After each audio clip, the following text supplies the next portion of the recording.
On the northwestern fertile plains of India stands the proud state of Punjab, the land of 5 rivers, the food bowl of India that nurtures the entire nation.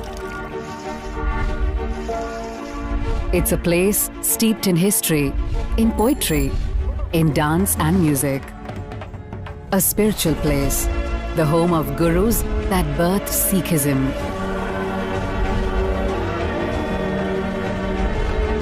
The land of gurus, warriors and maharajas.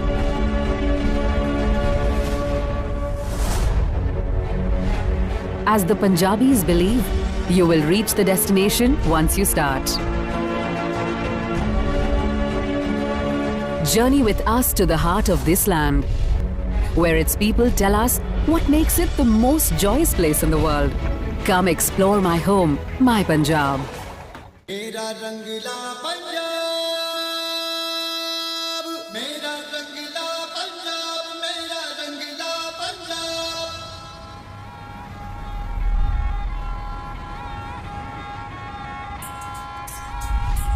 Strains of Gurbani waft across this historical and cultural city called Amritsar. Set up in 1577 by Guru Ram Das, the 4th Guru of the Sikhs, Amritsar is the center of the Sikh faith. All roads in the city lead to Sri Harmandir Sahib, the most spiritual site in Sikhism.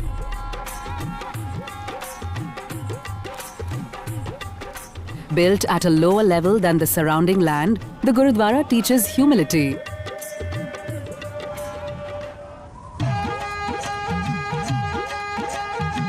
Lakhs of devotees like Anhad are drawn to the place of worship every day.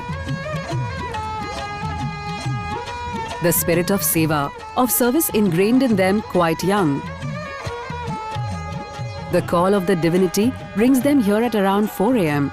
to witness the journey of Guru Granth Sahib, the Sikh scripture towards the inner sanctum. It is believed the level of spirituality is the highest during this time.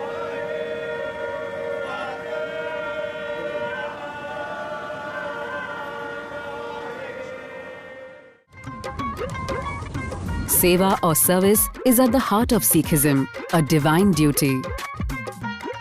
Along with Naam Japo, Kirt Karni and Vand Chakna, Seva is equally important. For the Golden Temple complex, Seva is integrated in the complex. When people visit Golden Temple, they can see Seva going all around in the Golden Temple. They can see them, some people wash dishes, some are working in the Langar Hall, and actually the waiting list to do Seva in a Langar Hall is like 2,000 to 3,000 people behind. So if you get your name listed for Seva in Langar Hall, you might get a chance in like another 2 or 3 months. The 4 gates to the temple invite all, but the gate to the inner sanctum is just one. With service before all a guiding principle, a visit to the Golden Temple is a deeply spiritual experience.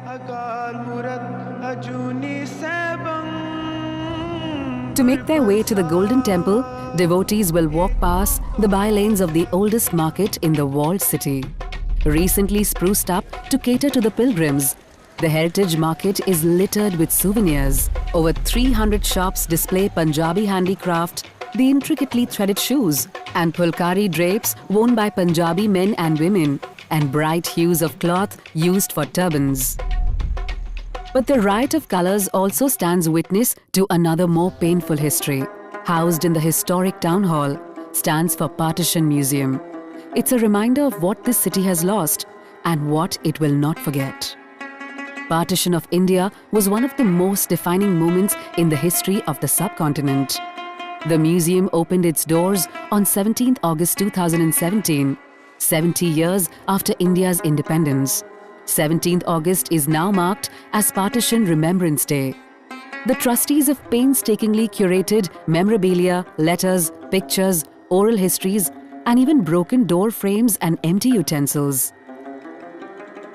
Voices from the past echo in every corner. A walk through the various galleries is an emotional journey with the sacrifice of our ancestors brought to life. But in the midst of painful reminders stands a tree of hope. On it, scribbled messages left behind by those who lost their loved ones to partition.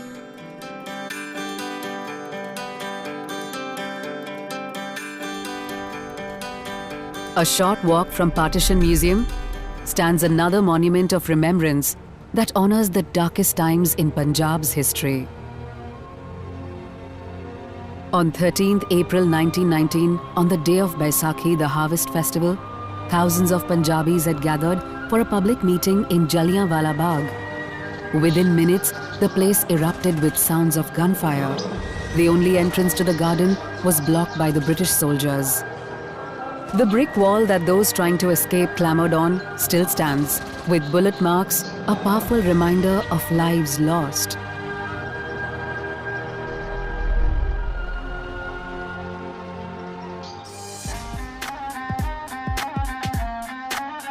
History hustles with space in Amritsar.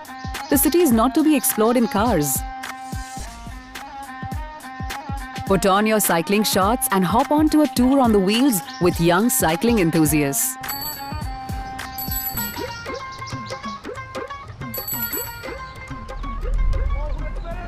The first stop, a nondescript white and green gate amid shops that line up Hall Bazaar.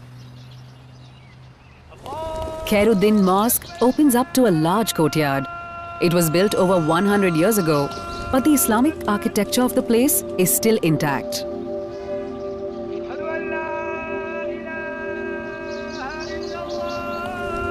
Hop back on your cycle and head out to explore the walled city and its tiny lanes, already coming alive with the smells and sounds of a city waking up. Some of the places so small, sunlight struggles to seep in, and some lead to hidden wonders, like the city's Rambagh Gate. One of the 12 Maharaja Ranjit Singh constructed in the 19th century to protect it from invaders and improve its fortification, has been lovingly restored recently to its original glory.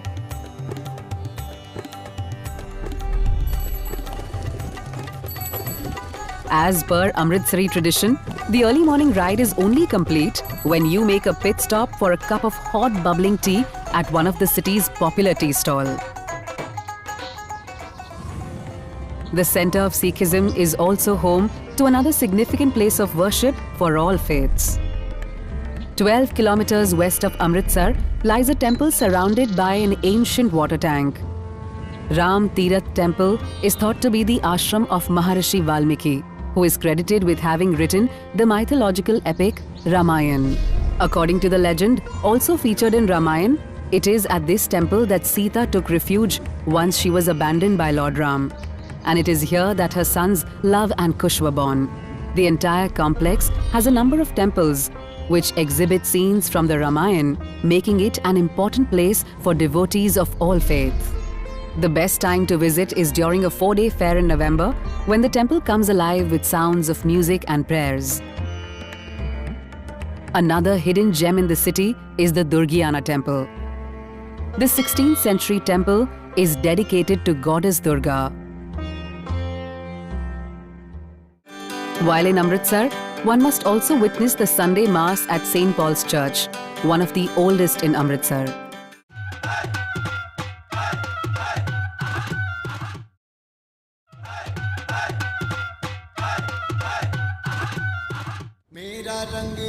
Amritsar, the cultural and religious center of Punjab, is surrounded by golden fields that nourish not just the state, but the entire country. The burst of flavors that define Punjabi food have earthy roots. And to experience the delectable flavors of Punjabi cuisine, you have to make your way to the tiny by-lanes that surround Gurudwara Sri Harmandir Sahib. Food of the city is intrinsically linked to its history, and young food bloggers and chefs like Gayatri Pishoria are keeping these rich flavors doused in clarified butter or ghee alive for a younger generation. Punjabi food is predominantly vegetarian, and it's, I think, the ideal example of farm to fork eating. A lot of the dhabas actually started post-partition, wherein they would feed travelers. They would have quick, cost-effective meals that would feed travelers. Farmers' food is also slightly heavy because the farmer has to work in the field and they need all that energy. So you would find a lot of pure and a lot of makhan, ghee and butter in their food.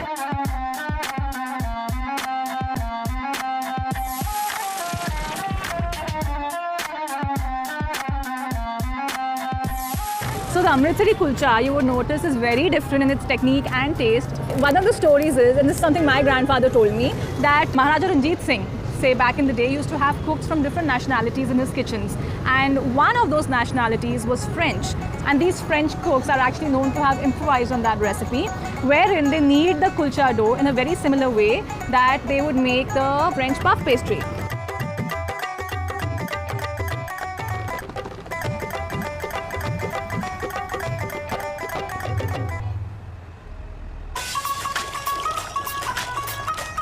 Buttermilk or lassi is Punjab's most sought after drink.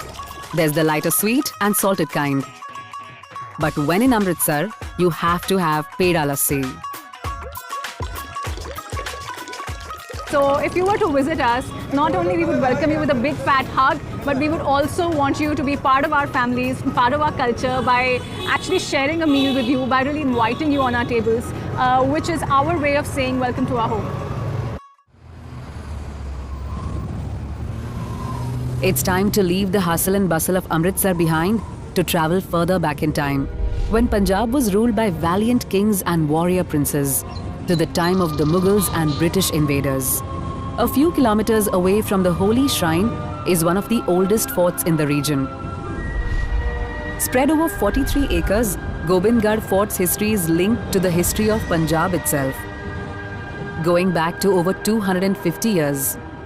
In the early 1800s, Maharaja Ranjit Singh, the eventual ruler of Punjab, staked claim to the fort along with its imposing Zamzama cannon. The fortress was renamed after Guru Gobind Singh, the 10th Guru or spiritual leader of the Sikhs. Visit the fort's Sikh History Museum, where the fort's past comes to life. The fort's Tosh Khana treasury once housed the famous Kohinoor diamond, before it was removed by the British. A replica is all that remains of the diamond.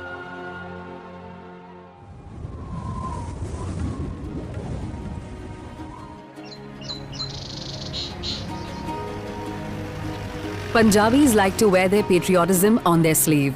And to witness the display of this fervour, you have to make your way 30 minutes away from Amritsar to the Wagah-Atari border with Pakistan. Make sure to get there before sundown, when soldiers on both sides come together in front of towering iron gates to produce a passionate ceremony that marks the nightly closing of the border. It's a high-powered performance, all the chest-thumping, good-natured hooting and the thundering echo of Hindustan Zindabad, long live India, hiding the deeply painful past of the two nations.